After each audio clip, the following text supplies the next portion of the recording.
الحمد لله نحمده ونستعينه ونستغفره ونعوذ بالله من شرور أنفسنا ومن سيئات أعمالنا من يهده الله فلا مضل له ومن يضلل فلا هادي له وأشهد أن لا إله إلا الله وحده لا شريك له وأن محمدا عبده ورسوله الذي أرسله الله تعالى بالحق بشيرا ونذيرا وداعيا إلى الله بإذنه وسراجا منيرا أما بعد فإن خير الحديث كتاب الله وخير الهدي هدي محمد صلى الله عليه وسلم وشر الأمور محدثاتها وكل محدثة بدعة وكل بدعة ضلالة وكل ضلالة في النار. أعوذ بالله من الشيطان الرجيم. يا أيها الذين آمنوا لا تلهكم أموالكم ولا أولادكم عن ذكر الله ومن يفعل ذلك فأولئك هم الخاسرون. فقال سبحانه وتعالى: ولكل أمة أجل فإذا جاء أجلهم لا يستأخرون ساعة ولا يستقدمون. الحمد لله যাবতীয় গুণগান প্রশংসা মহান রব্বুল আলামিনের জন্য, যে রব্বুল আলামিন যে রব্বে কারীম আমাদেরকে দীর্ঘ একটি সপ্তাহ জুমা মসজিদে একত্রিত হওয়ার তৌফিক দান করেছেন। দুনিয়ার সার্বক্ষণিক ব্যস্ততা থেকে আমাদেরকে বিরত রেখে আল্লাহর মসজিদে আসার তৌফিক এনায়েত করেছেন। সেই মহামানবের প্রতি আমরা সংক্ষিপ্তভাবে দরুদ সালাম পেশ করছি। সেই মহানবুল আলামিনের দরবারে আমরা শুকরিয়া আদায় করছি, আলহামদুলিল্লাহ। অতঃপর দরুদ সালাম পেশ করছি সেই মুহাম্মদের প্রতি যাকে আল্লাহ তাবারক ওয়া তাআলা মানবতাকে দূর করে প্রেরণ করেছেন, যিনি হচ্ছেন আমাদের আদর্শ নবী, আদর্শ দাঈ, আদর্শ ব্যক্তিত্ব, যার আদর্শ বাস্তবায়ন করা আল্লাহ তাবারক ওয়া তাআলা আমাদেরকে ফরজ করে দিয়েছেন। সে আদর্শ নবী, আদর্শ দাঈ, আদর্শ ব্যক্তিত্বের প্রতি আমরা সংক্ষিপ্তভাবে সালাম দরুদ সালাম পেশ করছি সাল্লাল্লাহু আলাইহি ওয়াসাল্লাম। সম্মানিত সমবেত জুমা মসজিদের মুসলিম একরাম, আজকে আমাদের জুমার প্রধান বিষয় হচ্ছে জান্নাতে যাওয়া যে সমস্ত কাজগুলো আমাদেরকে বাধা প্রদান করে, তথা বাবা আদম আলাইহিস সালামকে আল্লাহ তাবারক ওয়া তাআলা সৃষ্টি করে তাকে জান্নাতে রেখেছেন। কোথায় রেখেছেন? জান্নাতে রেখেছেন। সেখান থেকে আল্লাহ তাবারক ওয়া তাআলা আদম আলাইহিস সালামকে দুনিয়াতে প্রেরণ করেন। আল্লাহ আদম আলাইহিস সালামকে আল্লাহ তাবারক ওয়া তাআলা দুনিয়াতে কিছু সময় দিয়ে আবার আল্লাহ তাবারক ওয়া তাআলা তার নিকট নিয়ে যান, তথা জান্নাতে নিয়ে যান। ঠিক আমাদের বাবা আদম আলাইহিস সালাম তিনি পূর্ব জান্নাতবাসী ছিলেন এবং দুনিয়ার কিছু সময়, নির্ধারিত কিছু সময় দুনিয়াতে থেকে আবার তাকে আল্লাহ সুবহানাহু ওয়া তাআলা উঠিয়ে দিতেন। আমরা তার সন্তান হিসেবে কি এমন কাজগুলো রয়েছে যে কাজগুলো করলে জান্নাতে যাওয়া বাধা প্রদানকারী হয়ে থাকে। বা দুনিয়ার প্রতি আমরা যে আকৃষ্ট, এই আকৃষ্টগুলো আমাদের কতটুকু যুক্তিকতা, এগুলো দিয়ে কি আসলে আমরা জান্নাতে যেতে পারবো, আল্লাহকে ভয় করতে পারবো, আল্লাহ তাআলার সন্তুষ্টি অর্জন করতে পারবো কিনা, এই বিষয়ে সংক্ষিপ্ত সময়ে আলোচনা করার চেষ্টা করব ইনশাআল্লাহ। আমার তৌফিকে ইল্লা বিল্লাহ। সম্মানিত সম্মানিত যুবক মুসলিমগণ, জান্নাতে যাওয়ার এক নম্বর বাধা প্রদানকারী হচ্ছে, মুসলিমদের মধ্যে জান্নাতে যাওয়ার এক নম্বর বাধা প্রদানকারী হচ্ছে আল্লাহর স্মরণ থেকে গাফিল হয়ে যাওয়া।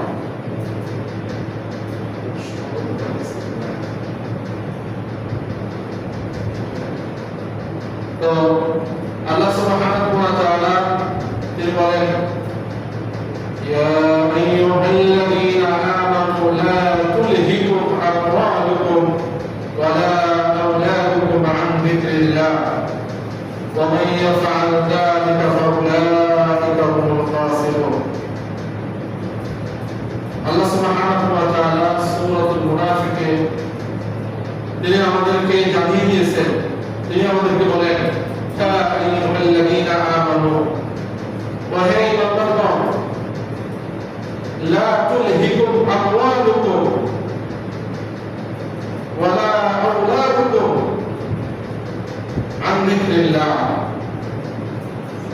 আল্লাহর স্মরণ থেকে তোমাদেরকে যেন তোমাদের সম্পদ এবং তোমাদের সন্তান সন্ততি তোমাদেরকে যেন গাফিল না করে রাখে। তার মানে হচ্ছে জান্নাতে বাধা প্রদানকারী এক নম্বর বিষয় হচ্ছে যে আল্লাহ বলছেন, লা তুলহিকুম আমওয়ালুকুম ওয়া লা আওলাদুকুম, তোমাদের যে সন্তান রয়েছে এই সন্তানগুলো এবং তোমাদের যে সম্পত্তি রয়েছে, ধন সম্পদ রয়েছে, এই ধন সম্পদগুলো যেন আল্লাহর স্মরণ থেকে তোমাদেরকে বাধা প্রদান না করে, তোমাদেরকে যেন আল্লাহ থেকে গাফিল না করে। অতএব তোমরা এই ব্যাপারে সতর্ক থাকবে। প্রিয় উপস্থিতি, সন্তান সন্ততি নিয়ে মানুষ কিভাবে আল্লাহর স্মরণ থেকে দূরে থাকে? আল্লাহ সুবহানাহু ওয়া তাআলা মানুষের জন্য সম্পদ ঘোষণা করেছেন, সন্তান সন্ততি এবং ধন সম্পদ।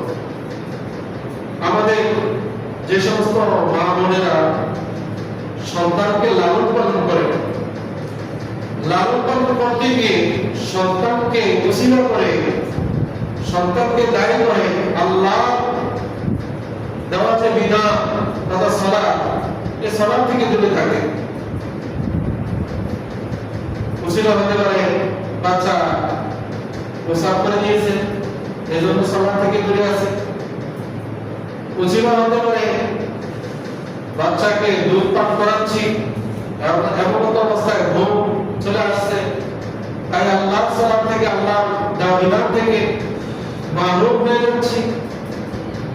এজন্য আল্লাহ সুবহানাহু ওয়া তাআলা বলেন, না চলে দেখো, তোমাদেরকে যেন ধ্বংসের দিকে না ফেলে দেয়, তোমরা যেন গাফিল না হও। আমওয়ালুকুম ওয়া লা আওলাদুকুম, তোমাদের সন্তানদের জন্য, তোমাদের এই সন্তান এর জন্য তোমাদেরকে আল্লাহ দেওয়া বিধান তথা আল্লাহ স্মরণ থেকে যেন তোমাদেরকে গাফিল না করে। আর সম্পত্তির ব্যাপারটা তো আমরা সবাই জানি, সম্পত্তি যখন মানুষের বেড়ে যায় তখন মানুষের ব্যস্ততা বেড়ে যায়, আর যখন ব্যস্ততা বেড়ে যায় তখন তার সময় হয় না যে আল্লাহ তাআলা একটু তার বিধান পালন করব তথা আল্লাহ সুবহানাহু ওয়া তাআলাকে একটু স্মরণ করব। এটা তো তার স্মরণ হয় না, তার মনে থাকে না, তখন সে প্রতিযোগিতা করে, সে তার অবস্থানের উপর থেকে সম্পদের প্রতিযোগিতা করে। কারো যদি একটি বিল্ডিং থাকে তাহলে সে আরেকটি বিল্ডিং বানানোর জন্য প্রতিযোগিতা করে। কেউ যদি ঢাকায় বাড়ি থাকে একটা, তখন সে দ্বিতীয় বাড়ি করার জন্য সে প্রতিযোগিতা করে থাকে। এমনই ভাবে আল্লাহ সুবহানাহু ওয়া তাআলার শরৎ থেকে এই বান্দাকে গাফিল করে তার সম্পদ আর সন্তান ঠিক আল্লাহ শরৎ থেকে মানুষকে গাফিল রাখে। এরপর আল্লাহ সুবহানাহু ওয়া তাআলা বলেন ওয়া মান ইয়াফআল যালিকা ফাউলাইকা হুমুল ফাসিকুন। ওই আমার কথা শোনো, এই সন্তান এবং সম্পদ যদি তোমাদেরকে আল্লাহ শরৎ থেকে বাধা দেয়, বাধা রাখে, গাফিল রাখে, তাহলে জেনে রাখো ওয়া মান ইয়াফআল যালিকা, আর যাকে এই সম্পদ এবং সন্তান এগুলো আল্লাহ শরৎ থেকে গাফিল রাখবে, ফাউলাইকা হুমুল ফাসিকুন। শুনে রাখো তোমরা হচ্ছে ক্ষতিগ্রস্ত। সম্মানিত উপস্থিতি, আমরা সম্পদের বিষয়টা আরেকভাবে ভাগ করতে পারি, আরেকভাবে ব্যাখ্যা করতে পারি। সেটা হচ্ছে যারা ধনী বা যাদের ধন সম্পদ বেশি, এরা তো এদের ধন সম্পদের জন্য আরো প্রতিযোগিতা করে থাকে। আমরা যারা দরিদ্র রয়েছি, আমরাও এই সম্পত্তি অর্জন করতে গিয়ে আমরা আল্লাহর বিধান থেকে তথা আল্লাহর শরৎ থেকে আমরা গাফিল হয়ে যাই কিনা? কথা বলা যায় কিনা? ধনী যেমন তার ধনত্বের জন্য আল্লাহর শরৎ থেকে দূরে থাকে, ঠিক গরিব তার সম্পদ কামাই করার জন্য, তার সম্পদ অর্জন করার জন্য আল্লাহ সুবহানাহু ওয়া তাআলার বিধান থেকে তথা আল্লাহ সুবহানাহু ওয়া তাআলার শরৎ থেকে কি কোথায় থাকে? দূরে থাকে। কথা কি বুঝতে পারছেন? এই ভাই সম্পদ বুঝছেন ভাই একটু জায়গা মসজিদ আসলে এত বলতে কিসে ভালো করে দেখেন ভাই, সামনে এসে বসেন, সামনে সম্মানিত উপস্থিতি, এই মানুষ যখন এই প্রতিযোগিতা করে সম্পদ অর্জনের জন্য, তখন একটা সময় তার মৃত্যু চলে আসে। মৃত্যুর সময় তখন সে ভালো আমল করতে চায়, যে সারা বছর যা করলাম এখন মৃত্যু চলে আসবো, এই মৃত্যুর সময় আমি কিছু ভালো আমল করি, চাই কিনা মানুষ? কথা বলেন। আজকে 5 ওয়াক্ত মসজিদে মুসল্লি কারা? যাদের সাদা দাড়ি লাল দাড়ি এরা নাকি যুবকরা? 5 ওয়াক্ত মসজিদে মুসল্লি কারা? সাদা দাড়ি এরা না? তো ওরা আসছে না কেন? এরা মনে করছে আমাদের একটু সময় আছে, আমাদের একটু টাইম আছে, আমরা কি করি? একটু দেরিতে সালাত আদায় করি, একটু বুড়ো হয়ে যাবো, যখন মৃত্যুর কাছাকাছি চলে যাবো তখন আমরা সালাত আদায় করবো। ঠিক কিনা? কোনো আছে কিনা? আল্লাহ সুবহানাহু ওয়া তাআলা এদের কথা বলছেন যে ওয়া আনফিকু মিম্মা রাযাকনাকুম মিন ক্বাবলি আন ইয়াতিয়া আহাদাকুমুল মাউত, যখন মৃত্যু তাদের কাছাকাছি চলে আসে তখন তারা বলে রব্বি লাউলা আখখারতানি ইলা আজালিন কারীব, হে আমার স্রষ্টা, হে আমার পালনকর্তা, আমাকে আরেকটু সুযোগ দেন। লাউলা আখখারতানি ইলা আজালিন কারীব, আমার সামান্য একটু সময় দেন, সময় দিলে কি করবো? ফাআসাদদাকা ওয়া আকুম মিনাস সালিহিন, তাহলে আমরা সদকা করে দিব। যে ধন সম্পদ আমরা অর্জন করেছি, যে ধন সম্পদের প্রতিযোগিতায় আমরা আল্লাহর শরৎ থেকে দূরে ছিলাম, যে সন্তানের ভালোবাসায় মহব্বতে আমরা আল্লাহর সেই বিধান থেকে দূরে ছিলাম, এগুলো কি করে দেব? ফাআসাদদাকা, সদকা করে, ওয়া আকুম মিনাস সালিহিন, এরপর আমরা এগুলো সদকা করে আমরা কি হয়ে যাব? সালিহিনদের অন্তর্ভুক্ত হয়ে যাব, সব মানুষের অন্তর্ভুক্ত হয়ে যাব। উপস্থিতি একই আয়াত আল্লাহ সুবহানাহু ওয়া তাআলা এই সূরা মুনাফিকের শেষ এই আয়াতে কি চমৎকার কথা আমাদের জন্য আলোচনা করেছেন। তিনি প্রথম বলছেন, হে তোমরা যারা ঈমানদার, তোমরা শুনে রাখো, তোমাদেরকে যেন তোমাদের সন্তান, তোমাদেরকে যেন তোমাদের সম্পত্তি, এগুলো যেন আল্লাহর শরৎ থেকে তোমাদেরকে গাফিল না করে। এরপরে আল্লাহ বলছেন, শুনে রাখো, যদি গাফিল হয়ে যাও তাহলে তোমরা হচ্ছে ক্ষতিগ্রস্ত। শুধু ক্ষতিগ্রস্ত নয়, যখন তোমরা একটু আল্লাহর কাছে চাও যে আমরা মৃত্যুর সময় কিছু ভালো কাজ করবো, এই কাজ তোমরা চাইলে তখন আল্লাহ সুবহানাহু ওয়া তাআলা বলছেন লাউলা আনফারতানি ইলা আজাল করিম ফাসাদদাকতু ওয়া কুনতু মিনাস সালিহিন। আল্লাহ বলেন ওয়ালা ইউআখিরুল্লাহু নাফসান ইযা জাআ আজালুহা। শুনে রাখো পৃথিবীর মানুষ, ওয়ালা ইউআখিরুল্লাহু নাফসান, কোন মানুষকে আল্লাহ সুবহানাহু ওয়া তাআলা সে অবকাশ দিবেন না, ইযা জাআ আজালুহা, যখন তার নির্দিষ্ট টাইম হবে সেই সময় তাকে মৃত্যুর স্বাদ আস্বাদন করতেই কোনো সমাধান যে মৃত্যুর আগে। এমনকি মানুষ চাবে, আরেকটি আয়াতে আল্লাহ সুবহানাহু ওয়া তাআলা বলেন মানুষ চাবে এই পুরো পৃথিবী দান করে দিন, যে আমি পুরো পৃথিবী দান করে দিলাম, তারপর আমাকে কি করো, ক্ষমা করে দাও, এটা মানুষ চাবে, কিন্তু তাকে এই সুযোগ দেওয়া হবে না। সম্মানিত উপস্থিতি, বলছিলাম যে আল্লাহর শরৎ থেকে বাধা প্রদানকারী যে বিষয়গুলো, এর মধ্যে আরেকটি অন্যতম এতে ব্যাপারে আল্লাহ সুবহানাহু ওয়া তাআলা বলেন যে ওয়ালিকুল্লি উম্মাতিন আজাল ফাইদা জাআ আজালুহুম লা ইস্তাখিরুনা সাআতান ওয়া লা ইস্তাকদিমুন। আল্লাহ বলেন ওয়ালিকুল্লি উম্মাতিন আজাল, প্রত্যেকটি ব্যক্তির জন্য, প্রত্যেকটি যাদের ভিতরে জীব মানে প্রাণ রয়েছে তাদের জন্য একটি নির্দিষ্ট সময় দেওয়া আছে, নির্দিষ্ট সময় দেওয়া আছে। এই নির্দিষ্ট সময়ে তাকে কি করতে হবে, মৃত্যুর সাথে গ্রহণ করতে হবে। লা ইস্তাখিরুনা সাআতান ওয়া লা ইস্তাকদিমুন, এক সেকেন্ড আগানো হবে না, এক সেকেন্ড পিছানো হবে না। আমরা একটি হাদিস শুনে আসি, রাসূলুল্লাহ সাল্লাল্লাহু আলাইহি ওয়াসাল্লাম একদিন সাহাবীদেরকে নিয়ে একটি ত্রিভুজ আঁকলেন, চতুর্ভুজ আঁকলেন, মানে গোলাকার একটি আঁক দিলেন। আঁক দেওয়ার পরে একটু আমার দিকে তাকালেন। আঁক দেওয়ার পরে রাসূলুল্লাহ সাল্লাল্লাহু আলাইহি ওয়াসাল্লাম যখন এই চতুর্ভুজ আঁক দিলেন, গোলাকার একটি যখন আঁক দিলেন, আঁক দেওয়ার পরে একটি দাগ দিলেন লম্বা করে। কিসের মধ্যে? ওই গোলাকার মধ্যে একটি লম্বা দাগ দিলেন। লম্বা দাগটা দিলেন গোলাকার থেকে একটু বড়, মানে গোলাকারটা সেট করে একটু সামনে। এরপরে আল্লাহ নবী সাল্লাল্লাহু আলাইহি ওয়াসাল্লাম যে লম্বা দাগটা দিলেন, এই লম্বা দাগের পাশে কয়েকটি ছোট ছোট ছোট ছোট কয়েকটি দাগ দিলেন। তখন রাসূলুল্লাহ সাল্লাল্লাহু আলাইহি ওয়াসাল্লাম বলেন, সাহাবীরা শোনো, এই যে আমি গোলাকার একটি দাগ দিয়েছি, এই গোলাকার দাগটি হচ্ছে তোমার জীবন। এটা কি বলেন? তোমার জীবন, তোমার হায়াত। এই হায়াত যখন তোমার শেষ হয়ে যাবে, এক সেকেন্ড তোমাকে আগে এবং এক সেকেন্ড তোমাকে পিছিয়ে তোমার হায়াত করা হবে না।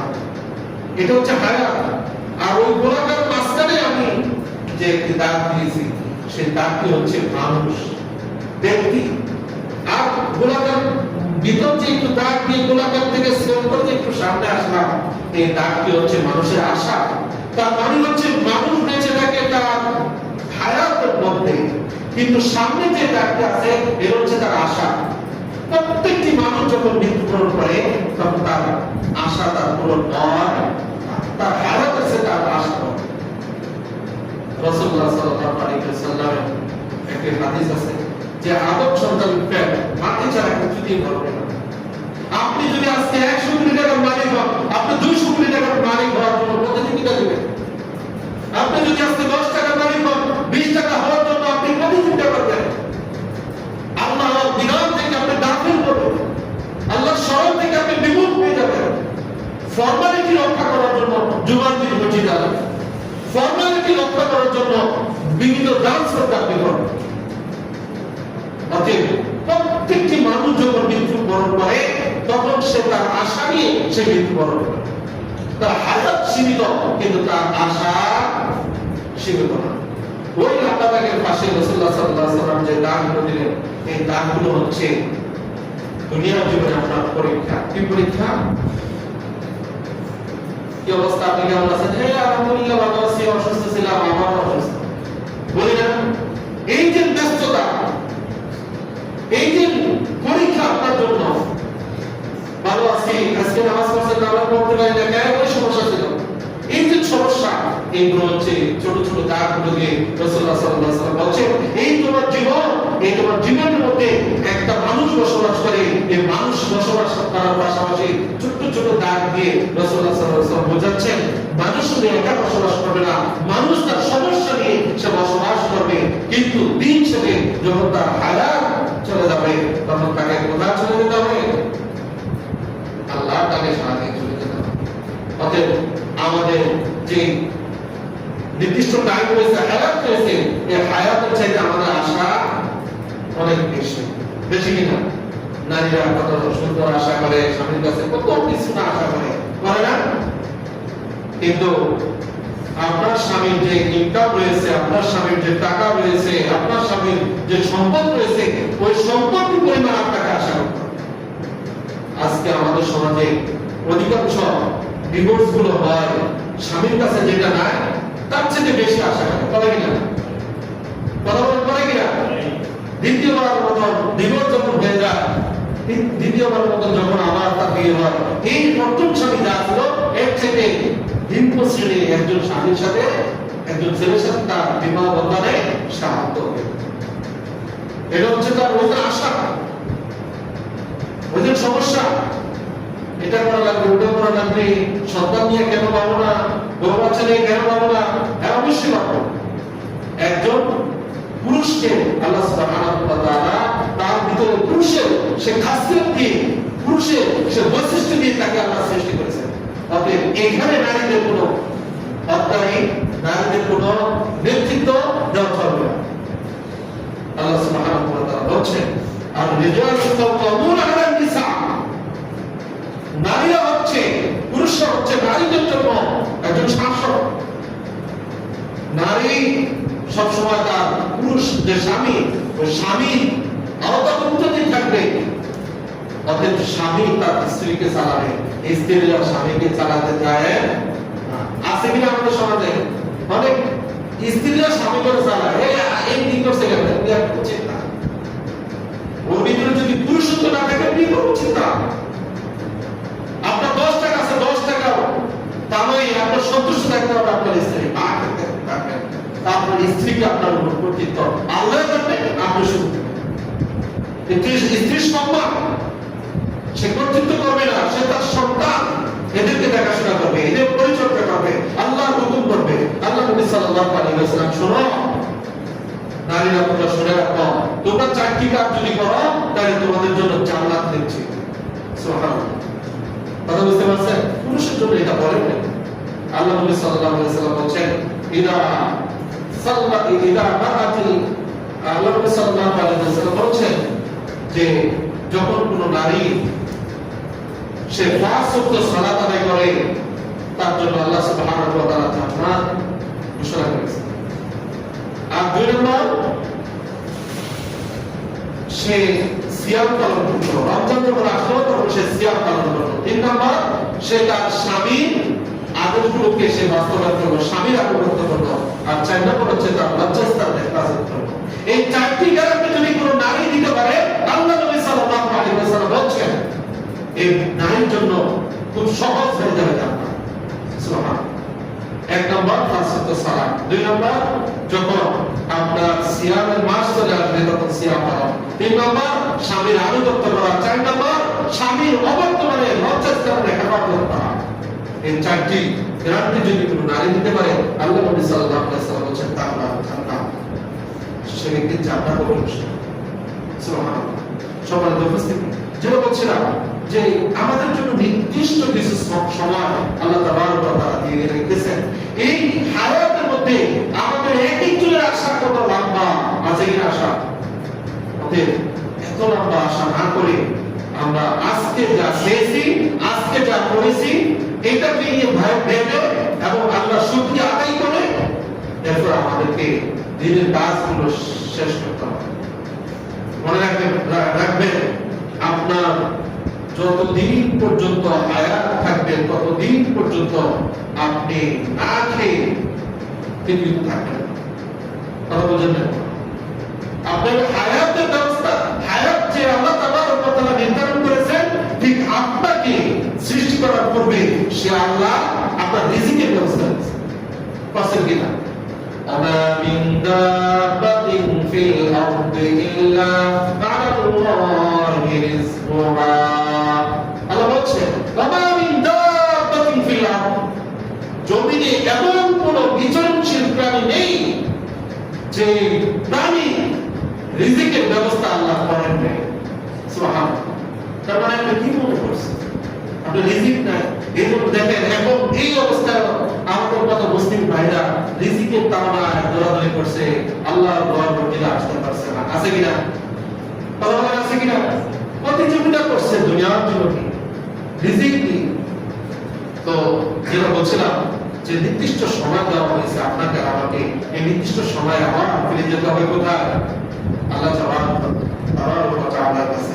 সম্মানিত উপস্থিতি, এরপর আল্লাহ সুবহানাহু ওয়া তাআলা বলেন দারহুম ইয়াকুলু ওয়া ইয়াতামাত্তাউ ওয়া ইলহিহিমুল আমাল ফাসাউফা ইয়ালামুন। আল্লাহ বলেন এদেরকে ছেড়ে দাও, যারা এই দুনিয়ার জীবন নিয়ে ব্যস্ততার মধ্যে থাকে, আল্লাহর স্মরণকে ভুলে যায়, এদেরকে ছেড়ে দাও। দারহুম, এই মুহাম্মদ আপনি এদেরকে ছেড়ে দেন। ইয়াকুলু চোরা, এরা মনে করছে ইয়াকুলু, এরা মনে করছে এরা খাবে দাবে, এটাই তাদের দুনিয়া, তারা খাক, যা খেতে পারে খাক। এরপর হচ্ছে ওয়ায়াতামাত্তাউ, এবং এরা উপভোগ করুক দুনিয়ার জীবনকে। ওয়াইলহিহিমুল আমাল, লম্বা আশায় তাদেরকে ভুলে রাখুক। লম্বা আশা দিয়ে দেওয়া হয়েছে, এই আশায় তাদেরকে ভুলে রাখুক আল্লাহর স্মরণ থেকে। ভুলে যাক এরা আল্লাহকে। এরা দুনিয়ার জীবন নিয়ে যে প্রতিযোগিতা করছে, ধন সম্পদ নিয়ে যে প্রতিযোগিতা করছে, এই প্রতিযোগিতা আল্লাহর স্মরণকে এরা ভুলে রাখুক। সমস্যা নেই, এদেরকে ছেড়ে দাও, এরা খাওয়া দাওয়া করুক, উপভোগ করুক, এবং লম্বা যে আশা তাদের রয়েছে, এই লম্বা আশা তাদেরকে তাদের রব থেকে তাদেরকে ভুলে রাখুক। কোনো সমস্যা নেই। ফাসাউফা ইয়ালামুন, শুনে রাখো, অচিরেই এরা জানতে পারবে যে আসলে তারা যেটা করেছে সেটা সঠিক কি না। আজকে দুনিয়ার জমি কি বলবো, এটা হচ্ছে একটি শস্য ক্ষেত্র। সামনের আয়াতটি যখন আমি পাঠ করব তখন আমরা এই আয়াতটি দৃষ্টান্ত দেব। আল্লাহ সুবহানাহু ওয়া তাআলা বলেছেন ইলামু আন্নামাল হায়াতুদ দুনিয়া লাইবুন ওয়া লাহবুন। এই পৃথিবীর মানুষ তোমরা শুনে রাখো, লাইবুন ওয়া লাহবুন, আন্নামাল হায়াতুদ দুনিয়া, দুনিয়ার জীবন হচ্ছে লাইবুন, খেলা তামাশা, ওয়া লাহবুন, মনোরঞ্জন, কিছু একটা সময়। কেমন সময়? আল্লাহ সুবহানাহু ওয়া তাআলা বলেছেন ওয়াসিনা, এটা হচ্ছে একটি সুশোভিত স্থান, চাকচিক্যময়। এই দুনিয়াটা হচ্ছে প্রথম কথা হচ্ছে এলামু, তোমরা জেনে রাখো আন্নামাল হায়াতুদ দুনিয়া, দুনিয়ার জীবন হচ্ছে লাইবুন ওয়া লাহবুন, খেলা তামাশার একটি সময়। এরপর কি হচ্ছে ওয়াসিনা, এবং চাকচিক্যময়, ওয়া তাফাকুরুন বাইনাকুম, সেটি হচ্ছে আল্লাহ বলছেন ওয়া তাফাকুরুন বাইনাকুম ওয়া তাকাসুরুন ফিল আমওয়াল। আপসের মাঝে গর্ব, আমরা গর্ব করি না, তুই কয় টাকার মালিক, আমি এত টাকার মালিক, তোর কি আছে, আমার এটা আছে, তোর কত বিঘা জমি আছে, আমার এটা আছে, বলি না? আল্লাহ বলছেন দুনিয়ার জীবন হচ্ছে এটা। এরপরে আল্লাহ বলছেন ওয়া তাকাসুরুন ফিল আমওয়াল, এবং দুনিয়ার জীবনের দৃষ্টান্ত দিতে গিয়ে আল্লাহ বলছেন যে সন্তান সম্পত্তি নিয়ে প্রাচুর্যের গর্ব করা। ওয়া তাকাসুরুন ফিল আমওয়াল ওয়াল আওলাদ, এই সম্পদ এবং সন্তানাদি এদেরকে নিয়ে, প্রাচুর্যকে নিয়ে গর্ব করা। এটা করে কিনা দুনিয়ার মানুষ? কথা বলছেন, করে কিনা? যে শব্দগুলো আল্লাহ বলেছেন ঠিক এগুলো আমাদের সমাজে করে। এটা হচ্ছে দুনিয়ার জীবন।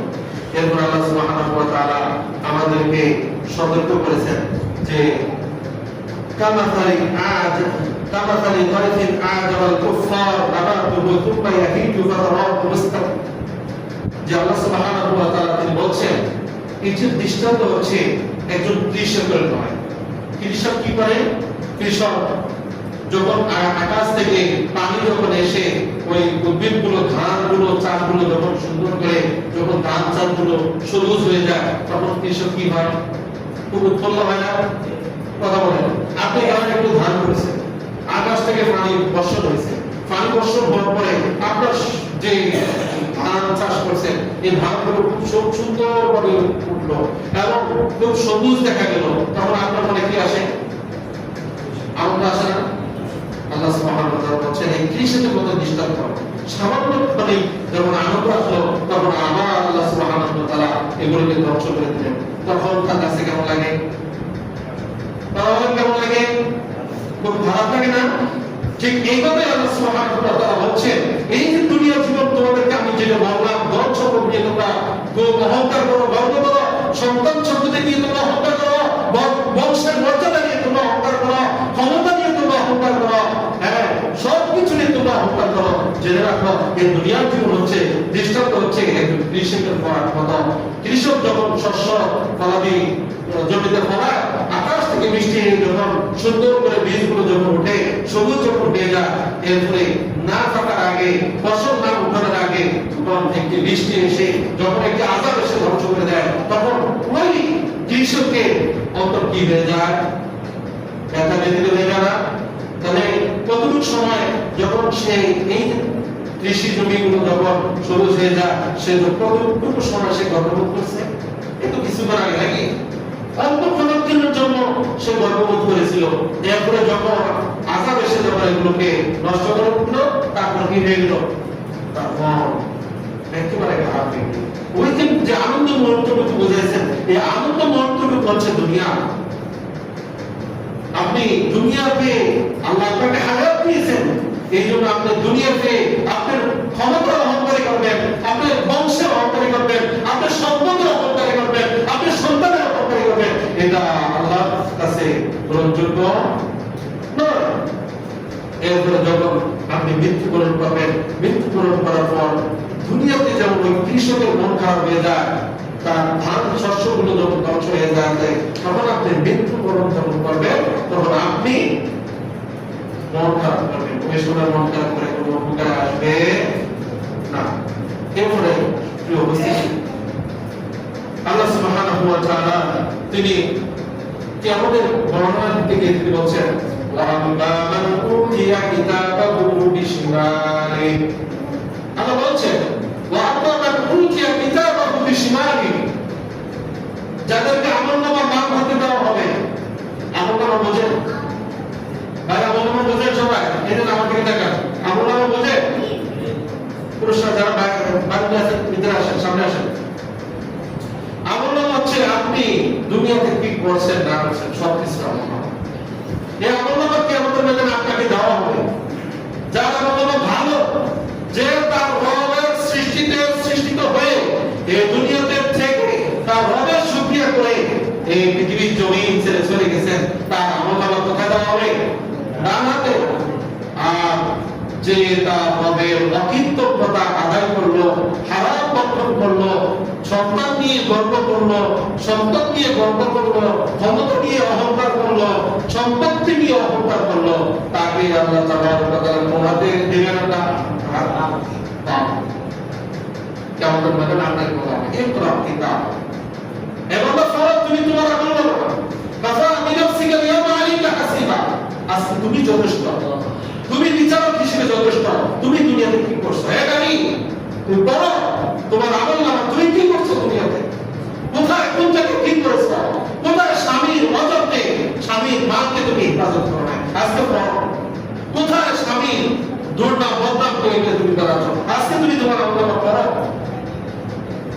আপনাদেরকে আমাদেরকে জিজ্ঞেস করা হবে কোথায় তুমি তোমার স্ত্রীর কথা গীবত করেছো? পড়ো আজকে। তখন লক্ষ লক্ষ কোটি কোটি মানুষের সামনে আপনাকে আমাকে সে আমলনামা পাঠ করতে হবে। তখন আমি আর আপনি যখন আমলনামা দেখবো, তখন আমি আর আপনি বলবো বালি হাদাল কিতাব, এটা কোন কিতাব? এটা কোন আমলনামা? লা ইউবাদিলু সাগীরাতান ওয়ালা কাবীরাতান ইল্লা আহসাহা। এইটা এমন এক আমলনামা, আমলনামার ছোট থেকে বড়, বড় থেকে বড়, ছোট থেকে ছোট, বড় থেকে বড় কোনো নিষেধ রাখতে হবে না। ওই দিন আমি এমনকি আমার স্ত্রীর নামে একটু বিরোধ পেয়েছিলাম, সেটাই আমার নামে আসছে। আমার স্বামী দোকানে গেছে, আমি সেখান থেকে কিছু সম্পত্তি চুরি করে আমার বাবার কাছে পাঠিয়ে দিয়েছি, এটাও তো এই সম্পত্তি এই আমার নামার ভিতরে রয়েছে। এটা কি অপরাধ? সেদিন মানুষ আফসোস করবে, এটা কি অপরাধ? আল্লাহ সুবহানাহু ওয়া তাআলা বলেন, ফাআম্মা মান উতিয়া কিতাবাহু বিশিমালি। আল্লাহ বলছেন যে যাদেরকে এই আমলনামা দেওয়া হবে বাম হাতে, সে কি বলবে? তাকুলু ইয়া লাইতানি লাম উতা কিতাবিয়া, হায় আফসোস, আজকে যদি আমাকে আমলনামা না দেওয়া হতো, আজকে যদি আমাকে আমলনামা না দেওয়া হতো, তাহলে তো আমার জন্য ভালো ছিল। এরপরে সে বলবে ওয়ালাম আদরি মা হিসাবিয়া, আজকে যদি আমার হিসাব না দেওয়া হতো। এরপরে সে বলবে ইয়া লাইতাহা কানাতিল কাদিয়া, হায় আমার আফসোস, যদি আজকে আমার মৃত্যু পর্যন্ত শেষ হয়ে যেত। যেমন একটি ছাগল, একটি গাছ যখন সে মৃত্যুবরণ করে কি হয়ে যায়? মাটির সাথে মিশে যায়। আমরা এটা বলছেন কি ইয়া লাইতানি কুনতু তুরাবা, হায় আফসোস, যদি আজকে আমি মাটি হতাম, পৃথিবীতে আমি মানুষ না হয়ে যদি মাটি হতাম, তাহলে আজকে আমার হিসাবটা হতো না। এখানে বলছে আমার মৃত্যু পর্যন্ত যদি আমার জীবনটা শেষ হয়ে যেত, তাহলে কতই না ভালো হতো। এরপরে সে বলবে মা আগনা আন্নি মালিয়া হালাকা আন্নি সুলতানিয়া, এরপরে সে বলবে হায়, মৃত্যু যদি আমার চূড়ান্ত ফয়সালা হতো, আমার সম্পদ আমার কোনো কাজই আসলো না। মা আগনা আন্নি মালিয়া, এত সম্পদ অর্জন করলাম, এই সম্পদ আমার কোনো কাজই আসলো না, কি আফসোস, সেদিন সে আফসোস করবে। এরপরে শেষ করতে বলবে কি মা আগনা আন্নি মালিয়া হালাকা আন্নি সুলতানিয়া, আজকে যে আমার অহংকার ছিল, যে ক্ষমতা ছিল, যে ক্ষমতার দাপট ছিল, আজকে সেই ক্ষমতা আমার থেকে হারিয়ে গেছে। সে আফসোস করে। আল্লাহ সুবহানাহু ওয়া তাআলা বলেন আল্লাহুম তাকাসুর, যে প্রাচুর্যের প্রতিযোগিতায় তোমাদেরকে ভুলিয়ে রেখেছে। তখন পর্যন্ত ভুলে গেছে হাত্তা যুরতুমুল মাকাবির, যতক্ষণ পর্যন্ত কবরে না যাবে ততক্ষণ পর্যন্ত এই প্রাচুর্য, এই ধন সম্পদ, এই চাকচিক্যময় জীবন, এই সন্তান সন্ততি এরা তোমাদেরকে আমার স্মরণ হতে তোমাদেরকে ভুলে রেখেছে। কখন পর্যন্ত ভুলে থাকবে মানুষ? হাত্তা যুরতুমুল মাকাবির, যতক্ষণ পর্যন্ত না মৃত্যু আসবে ততক্ষণ পর্যন্ত মানুষ এগুলো নিয়ে ব্যস্ত থাকবে, দুনিয়া নিয়ে ব্যস্ত থাকবে, ক্ষমতা নিয়ে ব্যস্ত থাকবে, ধন সম্পদ নিয়ে ব্যস্ত থাকবে, সন্তান সম্পদ নিয়ে ব্যস্ত থাকবে, বিভিন্ন মানুষ বিভিন্ন কাজে ব্যস্ত থাকবে। এই ব্যস্ততার মধ্যে দিয়ে আমাকে আর আপনাকে আমার রব এবং আপনার রবের ইবাদত করে আল্লাহর সন্তুষ্টি অর্জন করে তারপরে জান্নাত হাসিল করতে হবে ইনশাআল্লাহ। আল্লাহর কাছে আমরা দোয়া করি, আল্লাহ আমরা এখানে যারা উপস্থিত হয়েছি, আল্লাহ আমাদের সবাইকে দিনের জন্য কবুল করে নাও। দুনিয়ার সকল ব্যস্ততা থেকে আমাদেরকে বিরত রেখে আমাদেরকে আমল করার মতো তৌফিক আল্লাহ আমাদেরকে দান করুন। আমিন।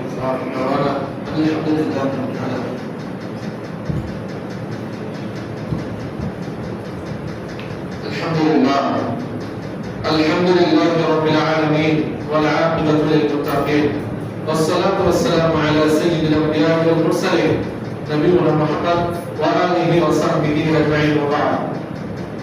সম্মানিত উপস্থিতি, আজকে আমরা জুমার খুতবায় যে বিষয়গুলো নিয়ে আলোচনা করেছিলাম, সে বিষয়টি হচ্ছে যে দুনিয়ার জীবন থেকে যেন আমরা আমাদের যে কর্মব্যস্ততা রয়েছে, এই কর্মব্যস্ততার কারণে যেন আমরা আমাদের রবকে ভুলে না যাই, তথা আমার রব আর আপনার রব আমাদেরকে যে আদেশ করেছেন 5 ওয়াক্ত সালাত আমার উপর এবং আপনার উপর প্রত্যেকের উপর ফরজ করে দিয়েছেন, সেই সালাত থেকে যেন আমরা বিমুখ না হই। যত কর্মব্যস্ততা থাকুক না কেন, আপনি যত কর্মব্যস্ততা থাকুক না কেন, যখন আপনি আল্লাহর সালাতের জন্য একটু টাইম যখন বের করবেন, তখন আপনাকে আল্লাহ সুবহানাহু ওয়া তাআলা এই পথে পরিচালিত করবেন। তখন ব্যস্ততা থেকে আপনি সালাত মুখে দিয়ে যাবেন। আর যখন ব্যস্ততা মুখে দিয়ে যাবেন, আল্লাহ বলছেন যারহুম ইয়াকুলু ওয়া ইয়াতামাত্তাউ ওয়া ইউলহিহিমুল আমাল ফাসাফা ইয়ালামুন, এদেরকে ছেড়ে দাও, এদেরকে ব্যস্ততার মধ্যে ছেড়ে দাও। এরা বুঝতে পারবে, একদিন তারা বুঝতে পারবে যে আসলে এরা মূলত ব্যস্ততা না, মূলত এরা আল্লাহ স্মরণ থেকে তারা দূরে চলে গেছে। তো যেটা বলছিলাম যে আজকে আমাদের সমাজ, আমাদের দেশ, আমাদের এই পৃথিবী আজকে এমন একটি সময় এমন একটি সময় আমরা এসেছি পৃথিবীতে কিয়ামতের একেবারে পূর্ব মুহূর্তে। এই সময় কত ফিতনা, কত ফাসাদ, কত কিছু ঘটবে আমাদের সামনে, কিন্তু কত সম্পদে কিছুদিন পরে দেখবেন মানুষ এত ধনী হয়ে যাবে, বস্তা করে টাকা নিয়ে আসবে যাকাত দেওয়ার জন্য, যে তুমি যাকাত দাও। তখন সে বললা, তুমি যদি কালকে আসতে তাহলে রাখতাম, কিন্তু আমাকে আজকে নিয়ে যাও। কথা বলছেন যে সম্পত্তির জন্য আমি আর আপনি আমল করছি, এই কিয়ামতের আগে এমন একটা অবস্থা আসবে, মানুষ সম্পত্তি যাকাত দেওয়ার জন্য, এখন মানুষ যাকাত দেওয়ার জন্য আসে না, ওই সময় যাকাত দেওয়ার জন্য বস্তা নিয়ে যাবে, বস্তা করে টাকা নিয়ে যাবে, একদম তুমি যাকাত দাও। তখন ওই ফকির ব্যক্তি বলবে, তুমি যদি কালকে আসতে তাহলে আমি যাকাত দিতাম, এখন আজকে আমি যাকাত মানুষকে তুমি কি আমাকে দিতাম, তুমি আমার থেকে নিয়ে যাও। কথা বুঝতে পারছেন? এত টাকা, এত পয়সা, এত কিছু হবে। এই জন্য আমরা বলছেন যে প্রাচুর্যের প্রতিযোগিতায় তোমাদেরকে তোমাদের রব থেকে ভুলে রাখা হয়েছে। এই যে আমাদের প্রতিযোগিতা কি হবে, একটা সেকেন্ড। আল্লাহ নবী সাল্লাল্লাহু আলাইহি ওয়াসাল্লামের একটি হাদিস দিয়ে আমি তোমার জন্য শেষ করছি। আল্লাহ নবী সাল্লাল্লাহু আলাইহি ওয়াসাল্লাম সম্ভবত আব্দুল্লাহ ইবনে ওমর রাদিয়াল্লাহু তাআলা আনহু বলেছিলেন, কুন ফিদ দুনিয়া কাআন্নাকা গারীব আও আবির সাবিল। যে আল্লাহ নবী বলেছেন, হ্যাঁ আব্দুল্লাহ ইবনে ওমর শুনো, তুমি দুনিয়াতে বসবাস করো একজন পথিকের মতো, একজন মুসাফিরের মতো, একজন গরীবের মতো। একজন মুসাফির, ধরেন একজন প্রবাসী, ওটা কি তার জীবন? অথবা ওটা কি তার জীবন? আপনি একজন পথিক, আপনি একজন মুসাফির, হাঁটছেন, সফর করছেন, পথ দিয়ে যাচ্ছেন, এটা কি আপনার জীবন? আল্লাহ নবী সাল্লাল্লাহু আলাইহি ওয়াসাল্লাম বলেছেন, তুমি ওই পথিকের মতো এই দুনিয়াটাকে ব্যবহার করো, ওই প্রবাসীর মতো তুমি দুনিয়াটা ব্যবহার করো।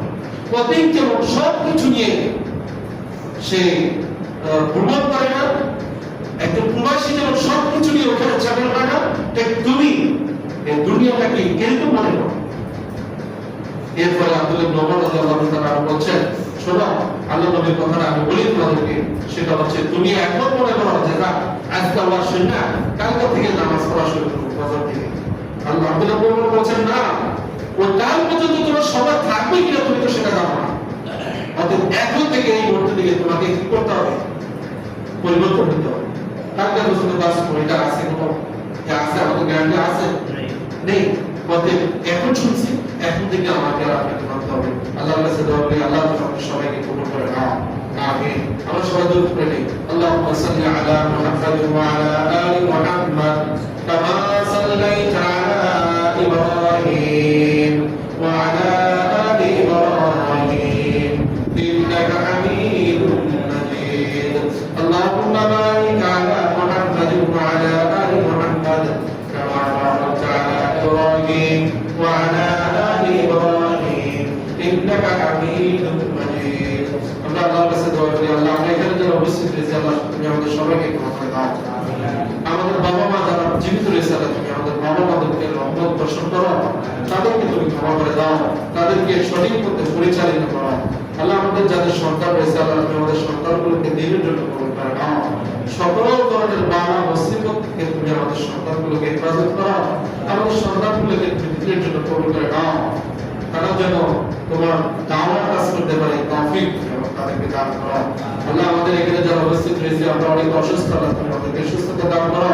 আল্লাহ আমাদের বাবা মা অন্ধকার করে চলে গেছে, আল্লাহ তুমি আমাদের বাবা মাদেরকে ক্ষমা করে দাও, তাদেরকে ক্ষমা করে দিয়ে তাদেরকে জান্নাতুল ফিরদাউস নসিব করো।